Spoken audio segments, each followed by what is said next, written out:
Recently, there were rumors for Canon APS-C cameras. The rumors said RF mount. As an EF-M user, we'll see how that goes. If it's true or not. I got my whole setup here. This is the M50 with 16mm f1.4 Sigma lens at f2 through USB, so it's not 1080p. Okay, here's Canon USA website, R10, R7. Obviously, it's not EF-M. Hold up. My disappointment is immeasurable, and my day is ruined. My disappointment is immeasurable, and my day is ruined. So we got the R10. Let's take a look. Okay. I don't think I'm going to get much from this. No turning back. No turning back. All right. Let's skip the Canon videos. R10, R7, R7 US entry price $1,499. I have a general idea. RF mount obviously has the two UHS-2 SD cards. I like that. Main issue I saw with the camera was the EVF resolution. So it's got 2.3 million dots for a $1,500 camera in 2022. Of course, it's not anything especially bad compared to the current APS-C stuff from Sony, which Sony hasn't done anything in a long time for APS-C. Fujifilm has a better EVF for their higher end cameras. Also, I think the X-T4 is currently more expensive. Maybe, I'm not sure if it's discounted or not. From the videos I've seen, obviously I'll link in the description a bunch of videos of people that got access to the camera. It looks good from autofocus standpoint, especially. And the sensors they're using in this and the R10 are some type of revision, as far as I can tell, compared to the existing one in the M6 Mark II, which I have here. So we've got the M6 Mark II with the 22mm f2 lens. This has that 32 whatever megapixel sensor. Has a full shutter, does not have first curtain shutter. They did change that, as far as I can tell, for the R7, which is good. And it's significantly better in video compared to the M6 Mark II. 6 or 7K downsampled to 4K, which is impressive. But the actual sensors, the revised sensors, are still front side illuminated or whatever the heck that, you know. Throw EF-M a bone before you're done, and give us those sensors, please, in a camera or two. Anyways, I see some issues. Okay, Canon, at least apparently in the few videos I've seen from the bigger YouTubers, they're saying that they're going to keep around EF-M. They're saying that they're going to keep around EF mount stuff. Now, I don't know if that means they're going to do any new camera bodies for these systems. But keeping it around doesn't make a ton of sense at this point. I like the EF-M cameras. I like that they're cheap. So here's an M50 with some gaffer tape. Yeah, it's functional. At this point, they're getting limited in the features compared to what else is out there, especially compared to these new R10, R7. So the M6 Mark II, I think it's still a very solid option. But in my case, I've been using EF-M just for video, besides having them on camera as an example camera type of thing. I did get the Z5 for my photography stuff for the most part, and that's been pretty nice. But I like Canon, but I also don't like how they do things. Autofocus, the way that the cameras work, I like. Video autofocus is the reason that I got into Canon from Nikon in the DSLR days, the M50s. So I made that choice to go with the M50. And I had the SL2 before the M50s that I bought two of these. And in retrospect, SL2 would have been fine. Getting another one of those, staying with EF. But I do like the EF-M lenses and how they function with video for the most part. I should have brought more lenses over here, but the 32 millimeter, the 22 millimeter aren't great with video autofocus just based on how their focus motors work. But the 11 to 22, the kit lens, and probably pretty much every other Canon EF-M lens and the Sigma ones and the Viltrox ones are good for video. That's one reason I like it. The other reason is cost. EF-M stuff is comparatively cheaper, and I feel like you get a good amount of value out of it. Looking at these, the R10, let me switch back before I go into other rants. The R10 looks like it was the M5 Mark II. I wouldn't be surprised if it was that camera early in its development life cycle. Of course, it's got the RF mount look to it, but still, I feel like that would have been either, I guess, the M5 or the M50 Mark III or whatever. Actually, yeah, in some ways, it's got the M50 feel to it as well, but it uses the LPE17 battery. So I'm more so on the M5 spec level side of it. And this would be very nice, Canon. You should have put that in EF-M. The joystick for focus. It's the 24 megapixel sensor, but they did something to it to make it faster readout. So you get the 4K downsampled and everything like that is good. And also the recording limits are upped at least 2 hours. I saw some of the people say that it's even more. Of course, this does not include how long the battery's going to last. I think Gordon, in his video, he got an hour out of the R10 with the one LPE17. So if you were to connect it to a power source, AC power source, or some type of other thing, you could probably get a nice long record time out of it. And that's one of the features that I really wanted. I've got a lot of EF-M glass, and I don't know. I have considered switching or selling my stuff and everything else before any of this came out. But it's a hassle.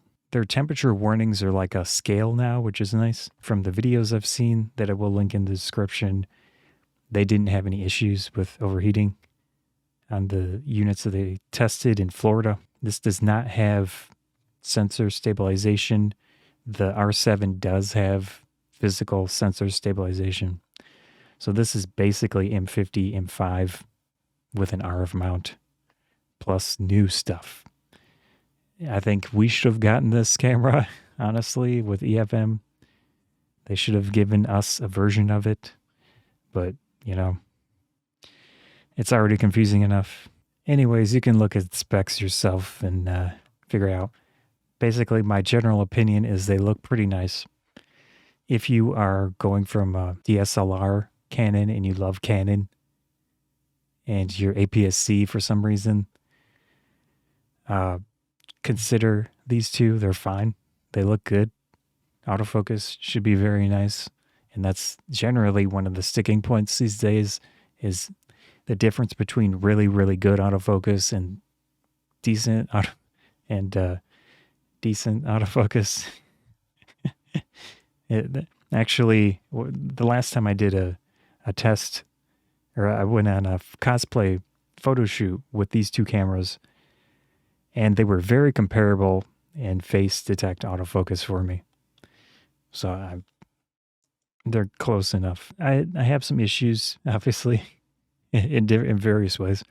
But with these cameras, RF mount, Canon trying to hold on to these older mounts, Canon still selling all the old mounts, and indoctrinating, bringing in new people to bringing in new people to EF-M. Relatively recently went to a Target in my area. They had the M200, they had the M50 Mark II, and they had one of the Rebels. No RF mount stuff. At this point, it doesn't make sense to me. I don't get it. Actually, let's take a look at RF mount lenses here. As I said, I like the EF-M glass for the most part. We could have gotten more. We certainly should have gotten more, but the stuff that exists is good for general photography. Obviously, if you're into bird photography, you're into sports, do not get EF-M. Canon never will, never did give us those options. Of course, you can adapt if you really want to, but they're small cameras. So this is the main lens I have an issue with, but out of every release, this lens does not make sense to me because the EF-M version is 15 to 45, 3.5 to 6.3 as far as I remember. I have one around, but they changed it to 18 to 45 and then they went at 4.5 aperture. I don't understand why, and especially considering APS-C cameras need a lot of light to be competitive. My only guess is that they are trying to cut off the bad quality of the lens and give you the best quality of the lens range. So you've got your 18 to 45, which in my opinion makes it bad for vloggers and stuff. It's too narrow. Okay, yeah, it's going to crop on the full frame cameras, so it's not like they did some magic with it. I could look at the design and compare the two, but basically it's weird. I don't get it. And then they also remade the 18 to 150. I think this is basically 1-to-1 with the specs. I've never used the EF-M one, and it's got a plastic mount, so it's basically 1-to-1. And they just attached the different flange distance. They added a few millimeters. Anyways, it's fine. I'd say go with the 18 to 150 just because it's going to give you more options. And this, again, this doesn't make sense to me, this cheapo 18 to 45. Okay, so we've got the full frame-ish 16 2.8. I think, assuming it looks decent on these cameras with that 32 megapixel, 24 megapixel APS-C, I think that's going to be a decent option. I don't think these, actually, I take that back. The birders and such that are hardcore, they buy an R7, they buy one of these 400 2.8s, 800 5.6, and this thing, that's probably not going to work properly, projects 2 circles onto the sensor. I think this would be a nice option for these new APS-C cameras, but it's a slow lens. So we're talking daylight, nice bright daylight conditions. IS is good, obviously, but it's not going to help your subject from moving. So shutter speeds are going to be limited by how you want your subject to look. 100 2.8 macro, definitely decent, I'm sure. Not cheap. It's basically around the same price as the R7. Here's another one that will probably be relatively popular, but still it's very expensive. 1435. So considering the crop, 14 is going to be nice for you. F4 is decent. Getting fast glass for APS-C, I think, is a key thing to do. So in the case of the AIM-6 Mark II, for example, putting the 32 on here, putting this 22 on here is very nice, and it helps a lot. 600 f11. I will be very curious to see how these two lenses work on the APS-C cameras. Maybe it'll be fine. I'm sure Canon considered all that. 70 to 200 f4. That's probably going to be a relatively popular one for the R7 people. $1,599. Canon store price, $1,799. 51.8 STM. This is obviously going to be a very popular one. There is really no Canon equivalent in EF-M, but the Sigma 56 1.4 is the one to go for, but it's more expensive than this. I would speculate. I've never used this lens. I'm speculating here. I think the Sigma would probably be better. I would definitely buy this if I were getting one of those APS-C RF cameras. 24 to 105, maybe. 24 on APS-C. I don't know. 85 1.2, $3,099. Maybe the R7 people. 85 f2 macro. It's a better option, honestly. F2 is nice. I think that would definitely be a nice one for these new APS-C RF people.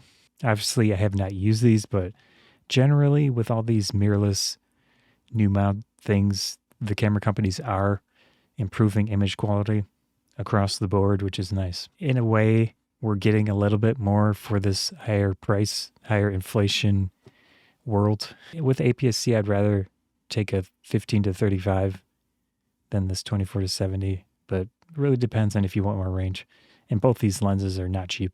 24 to 240, decent as option considering the range, but 240, 6.3, 35, 1.8, another good option for these new APS-C. Parent macro, that's probably 1 to 2 is my guess. For some reason, they don't give the reproduction ratio, which is strange. If they call it a macro, feels very similar to the 32mm f1.4, and the price is actually $50. Well, it might be the same price, but basically in EF-M, 32mm is the lens, and it focuses pretty close. You got the focus range too, which is good. If you're still into EF-M, you'd want to buy one of these, honestly, and I'd suggest buying it used just to spite Canon at this point. But yeah, you'd buy it new, whatever works. Okay, it's slightly more expensive than the RF lens. So it's got 14 elements, 8 groups, 11 elements, 9 groups. So it's actually got more technology, more glass inside than this lens. And also Canon seems to be blocking third parties for the most part. So we'll see how that changes in the future. There were rumors before any of this happened that the M6 Mark II is discontinued. Who knows if that's actually true? At least in the US, you can still buy this easily. But I heard there were other countries you can't currently find one. Now that could mean they're just allocating some production to these new cameras, which I would assume there's some of the same stuff in here as it is in R10, R7, but there is the chance this will go away sooner than later, which is disappointing. There's a good chance I'm going to pick up another one of these or two just to write out all of this. I use this stuff for video on my entire channel, besides stuff like this, which is the M50 through USB. But this is kind of good enough, especially with the Atmos Ninja 5 that I'm recording my back angle, and A6000 from Sony. I wish they would upgrade this Canon. If you honestly give a crap about your customers, consider adding that new revised whatever sensor to the M6 platform. Make a new version with all this cool stuff and sell it for cheaper than the R7, please. I want those unlimited recording times with this type of camera. I do video a lot, so I don't care about the EVF. Yeah, this is a nice camera. It took me a long time to warm up to it, but for what I do personally, I like it. I don't know if the new cameras have H.265, but with this camera and the Ninja 5 that does H.265, in my case, I use 8-bit. I know I could use 10-bit. I'm pretty sure this outputs 10-bit at 30 frames a second at 4K. 8-bit's fine for me, and it saves so much space. And I do back up my video projects. I'm really trying to do that. I've done it for a few years now. And storage is not a free thing. It costs money. Anyways, I like the camera, but now that we know they have a new revised sensor that does 4K downsampled from 6 or 7K, it does 4K 60, it does 120 frames a second, 1080p and all that. Yeah. Canon, come on. Throw EF-M a bone at this point. It would be much appreciated. My point is that it's disappointing as someone that got into the EF-M system. They claim it's going to continue. Hopefully it does. I honestly doubt it, but it would be nice. M6 Mark III, M50 Mark IV, whatever. That would be nice. Imagine the M50 with that revised sensor. Come on, Canon, you can do it. Don't don't abandon your probably large amount of EF-M users at this point, considering how popular the M50 got. And M50 Mark II, you look at Amazon's like rankings for years, it was one of the top ones for a long time. It still might be. I honestly don't know. Anyways, I think these cameras are fine. R10, R7. I think that in many ways they jumped up the whole APS-C ecosystem. Sony hasn't done much. Sony's even having problems making anything in APS-C. And Fujifilm is certainly an option if you're into that. I honestly don't care that much about the APS-C format. I just care about price. I care about functionality. And I don't need expensive large full frame for my video stuff. I like small cameras for video because I'm often carrying two things at least, plus a GoPro. So I've got like this going. I've got the camera in my hand, and then I've got another one sometimes filming B-roll, filming other stuff. I'm indoors filming video stuff, which I guess size doesn't matter in that case, but this fits nicely in this little thing that I put together. Yeah. So if you're very into Canon, you like their autofocus, you like how their cameras work, which I do. I like those two things a lot. So it frustrates me that they're so flippant. They're so like all over the place. Go for their stuff. It's fine. It's good. And with R10, it's basically like an M5 Mark II plus M50 Mark III smashed together and RF mount tacked on there. It looks like a nice option for the people that don't want to spend quite as much as R7. But if you want higher performance, you want, what is that? Log video mode. The R7 has that, apparently. And they're decent quality options as far as I can tell. If you're into EF stuff still and you want APS-C, go with them. Don't, at this point, if you care about size, like size is your primary concern, buy one of these M6 Mark IIs. It's going to function. It's not like it's going to stop. M50, I feel like this is it's a cheap option. If you care about cheap, you don't care about 4K video, M50 Mark II. But if you do care about 4K video, get this new R10 thing, spend a little more, get that. You're probably going to struggle with lenses as I was looking at them. And hopefully Canon will open up to Sigma at the very least, and Tamron. This is probably a long video. Hope you enjoyed it. Good cameras, they look fine. Yeah. I give up at this point, Canon. I certainly do. You do you.